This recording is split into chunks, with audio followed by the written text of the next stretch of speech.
మంచిగా వినాలని దగ్గరకు వచ్చారా? లేదు, అక్కడ సమస్య ఉంది. బోధకుడా, ప్రజలకి ఆహారం లేదు. కొందరికి చాలా రోజుల నుంచి ఆహారం లేదు, కొందరు దూరం నుంచి వచ్చారు. అయితే వాళ్ళకేదైనా పెట్టండి. మన దగ్గర ఆహారం లేదు, వాళ్ళ దగ్గర కూడా లేదు.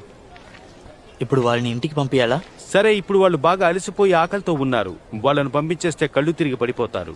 వీళ్ళందరికీ రొట్టె ఎక్కడ కొంటాం? మన దగ్గర 200 దెనార్లు మాత్రమే ఉన్నాయి. బోధకుడు అందరికీ కొంచెం కొంచెం పెట్టినా సరిపోదు. దాన్ని ఎలా లెక్క పెట్టాలో కూడా తెలియదు. మేం పట్టణాల్లోకి వెళ్ళి కొంచెం అప్పు చేయగలమేమో చూస్తాం. అవును అవును, అలా చేయొచ్చు. ఎక్కడ చేస్తారు? అక్కడ సమీప పట్టణం అబీలా. అక్కడ వాళ్ళంతా ఇక్కడే ఉన్నారు. 9 మైళ్ళ దూరం పట్టణంలో ప్రతి ఇంటిని కొల్లగొట్టినా ఇక్కడ తీసుకురావాలంటే మార్గం కనుగొనాలి. అది కూడా కొంతమందికే సరిపోతుంది. నా యొద్దకు ఏదైనా తీసుకురాగలరా? ఖచ్చితంగా